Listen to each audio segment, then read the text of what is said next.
आज की हमारी बातचीत का विषय रहेगा जनगणना का उद्देश्य एवं तरीका। और इसके लिए आज स्टूडियो में हमने आमंत्रित किया है मैडम कमला सिंह जी को। आप सह प्राध्यापक रही हैं राजनीति विज्ञान में, महिला महाविद्यालय रोहतक से आप सेवानिवृत्त हैं। मैडम, आपका स्वागत है स्टूडियो में। धन्यवाद सर। जिस तरह के ये, क्योंकि एक मुहिम चली हुई है हमारे देश में जनगणना की, तो सबसे पहले तो यही हम बात करेंगे कि जनगणना क्या होती है और क्या इसका उद्देश्य रहता है। सर, इस बार हमारी जो जनगणना 2027 जो जाके इसमें पूरी होगी, जो फरवरी से ये शुरू हो गई है जी, अप्रैल से, लेकिन जाकर के ये समाप्त होगी 2027 में। तो 2027 जनगणना का हमारा जो मोटो है वो है हमारी जनगणना हमारा विकास। जी, ये इसका ध्येय वाक्य है। हाँ जी। तो ये हमारा गृह मंत्रालय इसको कंडक्ट करवा रहा है। जी। तो जनगणना के बारे में वैसे तो साधारण शब्दों में तो यही है कि लोगों की गणना, पर ये केवल लोगों की गिनती नहीं है, बल्कि इसके माध्यम से सरकार को या मतलब ये पता चलता है कि हमारे देश की कुल जनसंख्या कितनी है। जी। लोगों के बारे में और अन्य आंकड़े भी इकट्ठे इसके माध्यम से जो है वो किए जाते हैं। जी, कौन जैसे उनकी आय के साधन क्या है, मतलब जैसे आर्थिक स्थिति उनकी या सामाजिक स्थिति है। तो मतलब सामाजिक स्थिति में मतलब उनका रहन सहन से लेकर के उनके हर प्रकार के सोशल स्टेटस को देखा जाता है कि उनका वहां पे किस तरह से उनका आज रुतबा किस क्षेत्र में किसका है। तो सामाजिक दायित्व किस प्रकार का है, सामाजिक दायित्व किस प्रकार का है। तो इसके बारे में 2027 की जो जनगणना है वो उसके जो उद्देश्य है वो है कि एक तो जनसंख्या का पता चल गया कि पहले से हमारी जनसंख्या घटी है या बढ़ी है। दूसरा, जनगणना से लिंग अनुपात का पता चलता है, 1000 पे कितने पुरुष है कितनी स्त्रियां हैं। साक्षरता रेट का पता चलता है कि कितने लोग अनपढ़ है हमारे देश में, कितने पढ़े लिखे हैं, कितने हायर एजुकेशन से हैं, कितने कम पढ़े लिखे हैं, उनका रहन सहन कैसा है। साथ ही उनके साधन क्या है, आय के साधन क्या है, कितने लोग गरीबी रेखा से नीचे अपना जीवन बसर कर रहे हैं, यानी बीपीएल सूची में कितने लोग आएंगे। लोगों का धर्म क्या है, जाति क्या है, उनका मुख्य व्यवसाय क्या है, उनके आय के साधन क्या हैं।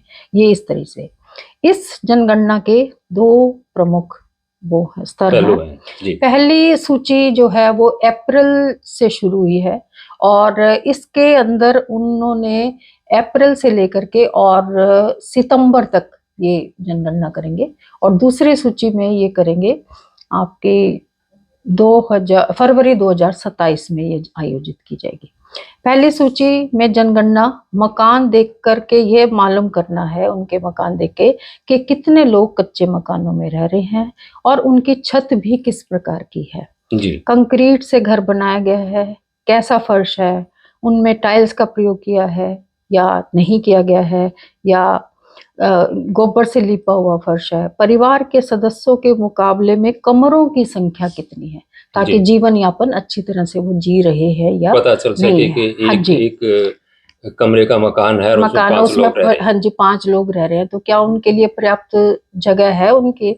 दूसरा, पीने के पानी की क्या व्यवस्था है, कि नलके से वो जल का प्रयोग कर रहे हैं या उन्होंने अपने ही हैंडपंप लगा रखा है, या पशुओं के लिए तालाब का प्रयोग वो कर रहे हैं, नदी है उनके आसपास या तालाब वगैरह का प्रयोग, मतलब तालाब वगैरह है, इस तरीके से पानी की क्या व्यवस्था है, टूटी लगी हुई है या नहीं, ताकि उनको लाइनों में खड़े होकर के इस तरीके से, जैसे कई बार होता है कि नल का एक है और पूरा मोहल्ला उसी से पानी भर रहा है, तो इस तरीके से इनमें पूछा गया है ये क्वेश्चन। शौच की सुविधा, शौचालय घर में ही है या शौच के लिए लोगों को अपने परिवार के सदस्यों को बाहर जाना पड़ता है, या सामुदायिक शौचालय को ही प्रयोग में ला रहे हैं। प्रकाश का साधन क्या है, मतलब सोलर से बिजली बना रहे हैं या हमारी इलेक्ट्रिसिटी बोर्ड से उनके पास बिजली पहुंच रही है, या फिर केरोसिन का भी प्रयोग कई लोग करते हैं, तो इस तरीके से। हाँ जी, लालटेन वगैरह, दीवा भी कई लोग लगाते हैं, मोमबत्ती भी लगाते हैं।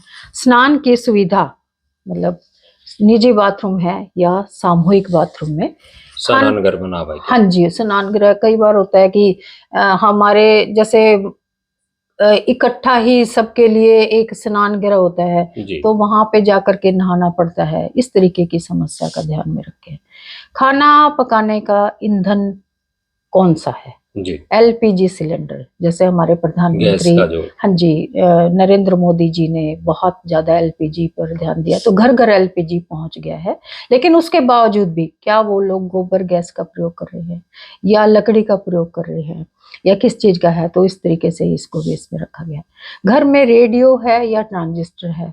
तो नया अगर टीवी के माध्यम से वो प्रोग्राम देखते हैं तो क्या वो रेडियो पर भी प्रोग्राम सुनते हैं या नहीं? क्योंकि बहुत से काम की बातें रेडियो से ही प्रसारित की जाती है। जी या वो सिर्फ आकर्षण का केंद्र जो टीवी आजकल बन के रह गया उसी तक सीमित रह गई है।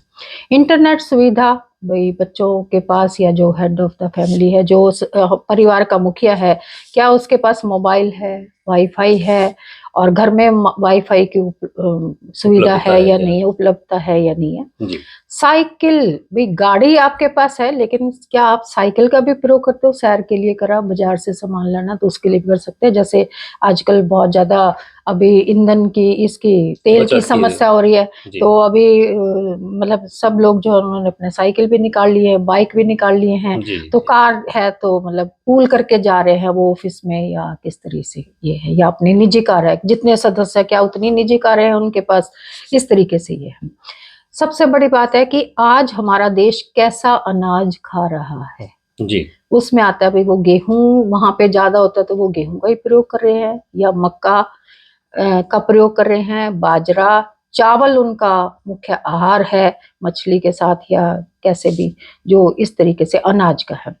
दूसरा जो ये पहला चरण था, जी उसके बाद आता है कि दूसरे चरण में लोगों की, जो फरवरी में शुरू होगा, फरवरी 2027 में, उसमें लोगों की आयु, उनका लिंग मतलब स्त्री है या पुरुष है, लड़का है या लड़की है, आयु, जिस परिवार में जितने लोग रह रहे हैं उनकी क्या क्या आयु है, जी शिक्षा, कितना पढ़ रहे हैं, क्या वो कोचिंग सेंटर से ले रहे हैं शिक्षा या सरकारी विद्यालयों से ले रहे हैं या किस तरीके से, हायर एजुकेशन है तो कितने लोगों के पास है, उनके आय के साधन क्या हैं, मतलब सभी लोग शिक्षित हैं तो नेचुरली वो नौकरी सरकारी कर रहे नौकरी हैं कर या रहे हैं, नहीं तो फिर उनको प्राइवेट में और साधन अपनाने होंगे। तो जीविका के साधन उनके क्या हैं? व्यवसाय मुख्य रूप से क्या, खेती बाड़ी मुख्य व्यवसाय है, हो सकता है कि नौकरी भी कर रहा हो लेकिन घर में जाकर के अपने खेत पे अपना अनाज जो है वो उगा रहा है, अगर वो छुट्टी वाले दिन, तो वो दोनों ही आ जाएंगे उनके व्यवसाय में। और जाति धर्म जो है, ये ऐसे प्रश्नों का विवरण जो है वो 2027 में दर्ज किया जाएगा। हमारा ये कर्तव्य बनता है कि घर में आने वाली जो टीम है उसका हम पूरी तरह से सम्मान करें, जी क्योंकि वो शिक्षक वर्ग ही ज्यादा इस ड्यूटी पर लगा हुआ है, जी उन्हें पूरी और सही जानकारी दें। जी उससे किस, पहले थोड़ा-सा हम इसके ऊपर ही मंथन करना चाहेंगे, बात करना चाहेंगे कि इतनी सारी चीज़ें जो पूछी गई हैं, हाँ जी, इसके पीछे क्या उद्देश्य आप मानती हैं कि मकान की स्थिति जैसे पूछी गई हाँ है, जी, जल की हाँ जी, स्थिति बिल्कुल पूछी गई आपने है? बहुत अच्छा प्रश्न किया सर। क्योंकि सरकार लोगों की कल्याण के लिए कल्याणकारी योजनाएं बनाती है, पहले पॉलिसी बनती है, जी, उसके बाद वो कानून बनता है। तो पहले पॉलिसी सरकार का जो प्रमुख काम है, तो पहले पॉलिसी में वो वेलफेयर, वहां पे हमारे डायरेक्टिव प्रिंसिपल्स भी है, नीति निर्देशक सिद्धांत भी है। तो अगर किसी के पास रहने की व्यवस्था नहीं होगी, उसके पास पानी नहीं होगा, शिक्षा तो उसको बाद की बात है, तो फिर सरकार ये देखेगी कि किस क्षेत्र को प्रायोरिटी दी जाए, जी, किसको पहला हम रखें, कि वहां पे हमें आज मेट्रो की जरूरत नहीं है लेकिन वहां पे तो हमें सड़कें ही ठीक नहीं है, पानी की व्यवस्था ठीक नहीं है, जो मुख्य वहां होता पे है मुख्य है, मतलब रो निजी जो जरूरतें हैं पहले तो वही पूरी होगी तभी तो हम आगे चल सकते हैं। रोटी, कपड़ा और हाँ मकान जी, की एक व्यवस्था। क्षेत्र को यदि आप रेलवे से जोड़ देते हो तो उसका अपने आप ही विकास हो जाता है, क्योंकि जी, रेलवे के साथ काफी कुछ साधन आ जाते हैं। तो इस तरीके से ये है कि आज हम मेट्रो की बात कर रहे हैं, आज हम एयरपोर्ट्स की बात कर रहे हैं, उससे पहले जो हमारी तीन जो रोटी कपड़ा और मकान है, पहले क्या वो पूरा हो रहा है या नहीं हो रहा है, जी पहले तो हमें इसी पे, तो सरकार को ये मदद मिलती है। कल को कोई भूकंप आ जाता है या आपदा आ जाता है, सुनामी आ जाता है, जब समय समय पर आई है, जी तो वहां पे उनको ये पता होता है हमने कितने पैकेट्स किस पॉपुलेशन के हिसाब से किस क्षेत्र में फेंकने हैं, जी मतलब हमने बांटने हैं, जी फेंकने नहीं, मतलब हमने बांटने हैं। और इसी प्रकार से हमें वहां पे कितना पैसा किस क्षेत्र में हमें लगाना, वहां अस्पताल की जरूरत है और हम वहां महाविद्यालय बनवा रहे हैं, वो भी गलत है। तो अस्पताल की जरूरत है तो पहले अस्पताल वहां बनाए जाए, विद्यालय की जरूरत है तो महाविद्यालय को छोड़कर पहले विद्यालय बनाया जाए, ताकि हायर एजुकेशन बाद में हो, पहले जो नीचे एसेंशियल जो मूलभूत सर्विस है वो उसकी पूरी होनी चाहिए। तो जी इस तरीके से सरकार को मदद मिलती है कि किस जाति के लोग हम रह रहे हैं, पहली बार ये ऐसा जातिगत जनगणना हो रहा है। इसका भी एक अगर हम सकारात्मक पहलू देखें तो वो जाति के लोग जो किसी कारण से पीछे रह गए थे, उनको और अधिक उस रेस में शामिल किया जाए। और जो आंकड़े इनको मिल रही है इनसे हम जो है वो डिजिटल इसलिए लिया गया है ताकि इस डिजिटल के माध्यम से जो हमारे पास आंकड़े हैं उनको शीघ्र जो है वो कार्य रूप में लाया। डिजिटल का मतलब कंप्यूटर डिजिटल से का या मतलब है कि मोबाइल जो से? आपके पास आपकी जनगणना के लिए आएगी टीम, जी वो अपना मोबाइल यूज करेगा, कोई कागज पे कुछ कागज नहीं हो नहीं रहा, जी सब कुछ डाटा उनका जो पोर्टल है, उनकी जो साइट है, उसको जो ऐप है उसके अंदर वो फीड करेंगे उसको, और वो सारा लिंक जो है वो भेज यानी देंगे कि सब। इसमें हम ये कह सकते हैं कि बीच में कोई तोड़ फोड़ की या कोई नहीं जी, बीच अपने में, डेटा को क्योंकि वो करने की ये नहीं। हमारा जो है सेंसस हुई थी या हमारी जनगणना सबसे पहले जो है वो 1951 में हुआ था, जी लेकिन 1948 सेंसस एक्ट जो था वो पहले ही बन चुका है। तो 1948 में कहा गया था कि जो भी सेंसस के द्वारा जो भी हमें जानकारी मिलेगी उसको पूरी तरह से गुप्त रखा जाएगा। कई लोग अपना ये बताते हैं एलपीजी है, लेकिन वो बता रहे हैं कि हमारे पास एलपीजी नहीं है, जी ऐसा जी कुछ नहीं होना जी चाहिए। आय अच्छी है लेकिन वो जान के अपनी आय नहीं बता रहे कि कहीं टैक्स वाले उनके पास ना आ जाए। जी तो इस तरीके से इन बातों को में, और कोई लड़कियों की जानकारी बहुत कम दे रहे हैं लोग, जी कि वो सोच रहे हैं लड़की तो अगले घर चली शादी हो जाएगी और जाए वहीं जाके लिस्ट में नाम आ जाएगा, जी यहाँ रहेगी तो कहीं हमारी कोई जिम्मेवारी ना बन जाए। तो इस तरीके से ऐसा कुछ नहीं है, सही जानकारी दे, पूरी जानकारी इन लोगों को दे, ताकि ये जो है वो अपने मोबाइल के माध्यम से पूरा आंकड़ा, जो सही आंकड़ा है उसको सरकार तक पहुंचा सके, और इसको कहीं पे भी कोई लीक नहीं किया जाएगा।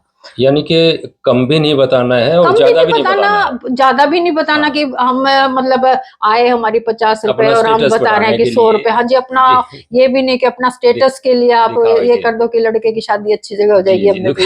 इसको कहीं कोई लीक नहीं किया जाएगा, कहीं सरकार भी आंकड़े मांगेगी तो उनको भी नहीं दिए जाएंगे। तो जी इसलिए इस बात को तो बिल्कुल ही अपने मन से निकाल दीजिए कि इससे कोई सरकार हमें किसी तरह से कोई हमें चीट करेगी या जी हमें वो करेगी या भ्रमित करेगी, इस तरीके से कुछ नहीं है। हम सरकार के इस काम में, क्योंकि यह हमारे राष्ट्र का एक बहुत ही जरूरी कार्यक्रम कार्य है, जी और ये 1900 अभी हमारे यहाँ पे 21 में होना था। जी पहले 2011 में हमारी हुई, क्योंकि हर 10 साल के बाद होती है, तो 2011 से के बाद हमारा 2021 में होना था, लेकिन क्यों नहीं हो पाई, अब 2026 में सोचने की बात है, क्योंकि कोरोना महामारी आ गई थी, जी तो उसमें हम डोर टू डोर हम नहीं जा सकते थे, और ना ही टीचर्स के पास या शिक्षकों के पास इतनी टाइम था कि वो बच्चों को छोड़ करके और जो ना यहाँ पे इस काम में वो लग जाते। तो इसी कारण से जो है आज ये 2026 में हो रही है, और जाकर के ये पूरा होगा 2027। जी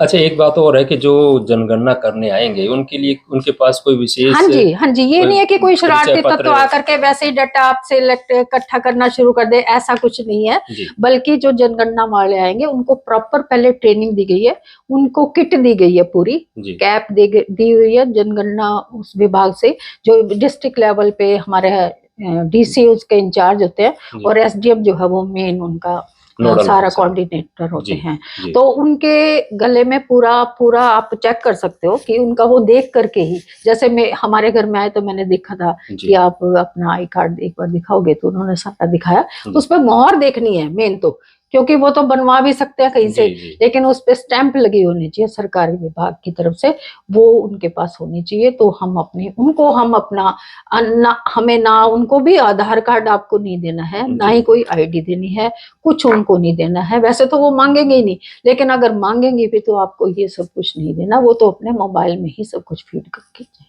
जी। और ये भी नहीं है कि उनको धुतकार दें कि नहीं भी, नहीं जी, हमें है ना, पूरा वो सहयोग देना चाहिए, हाँ क्योंकि वो तो राष्ट्रीय काम में लगे हुए हैं, बिल्कुल। ताकि आगे और जाकर के और फायदा थोड़ा हो, सा हमें ही फायदा होगा थोड़ा सर। सा उनके बारे में सोचिए, वो अपने स्कूल की ड्यूटी करने के बाद आपके वो पास आते टीचर हैं। जो शिक्षक वर्ग है वो पहले दोपहर तक अपने बच्चों को पूरी तरह से पढ़ा रहे हैं, स्कूल में पूरी ड्यूटी दे करके शाम को वो समय निकाल करके सरकार का ये कार्य कर रहे हैं। ये उनका बहुत बड़ा योगदान है, तो हम उनका मजाक ना उड़ाएं, हम उनको पूरा और सही जो है वो पूरी जानकारी उनको दे। और उसमें ताकि ये देखा गया कि बहुत सारी महिला शिक्षिकाएं हैं जो कि अपने महिला बच्चे को, अपने शिक्षिकाएं तो परिवार को छोड़ के बहुत आई हैं। ज्यादा है, क्योंकि मुझे लग रहा है कि 30-40% ही पुरुष आ रहे हैं, बाकी तो महिलाएं, एक महिला एक जी पुरुष। जी जो भी टीम है उसमें 2 जने हैं, ताकि ये ना हो कि अकेले कोई है तो वही पुरुष को आ गया। तो एक महिला एक पुरुष जो है वो उस टीम में है, और वो पूरा हमारा एक बार अब आएंगे 2 स्तर पे, जैसा कि मैंने बताया। एक बार तो ये अब आएंगे सितंबर तक, और फिर दूसरा जो इनका चरण है वो हमारी सरकार के द्वारा फरवरी 2027 में आयोजित की। और इसमें हम एक अनुरोध हमारे श्रोताओं से भी करना चाहेंगे कि अगर कोई व्यक्ति जनगणना के बिना रह गया है, बाई चांस अगर इस तरह का होता है, वैसे तो कहीं सरकार, बाहर गए हों, कहीं छुट्टी पर गए हाँ हों जी और हाँ नहीं जी, पहुंच पाए हाँ हैं, जी हाँ जी, तो वो स्वयं वो पहल ऐसा करें है इसके सर, जैसे मान लो 3 मकान इकट्ठे हैं, लिए। जी एक का हो गया, बीच वाला रह गया, दोनों का हो गया, तो वो फिर उसके लिए दोबारा फिर आएंगे, उसको जी छोड़ा नहीं जाएगा। जी और एक सरकार ने, एक मैं इसमें और जोड़ना चाहूंगी कि सरकार ने हमारी खुद स्वयं की जनगणना का भी हमें टाइम दिया था, कि हम जो है वो अपनी जनगणना खुद ही एक पोर्टल पे डाल दे। लेकिन इसमें घबराना नहीं है कि हमने वो अवसर गवा दिया, क्योंकि वो जब फील्ड में वो लोग आएंगे तो हम उनको अपना डेटा दे करके उस जनगणना में शामिल हो सकते हैं। जी। ऐसा कुछ। तो मैडम, जिस प्रकार से आपने बताया है कि जनगणना एक बहुत ही आवश्यक कार्य है, आवश्यक इसमें कार्य है सभी को, सरकार का, और हर हाँ 10 साल में उनको करना होता है। तो जी कोरोना महामारी की वजह से ये थोड़ा लेट हो रहा है, तो ये देखो, मतलब ये तो सभी बहुत को ही इसमें जरूरी है, सहयोग देना सहयोग चाहिए, देना बहुत ही चाहिए, और पूरी टीम को आवश्यक। पूरी सही और पूरी जानकारी। जी। तो इस बातचीत में भाग लेने के लिए कमला सिंह जी, आपका हाँ बहुत जी, बहुत नमस्कार। धन्यवाद।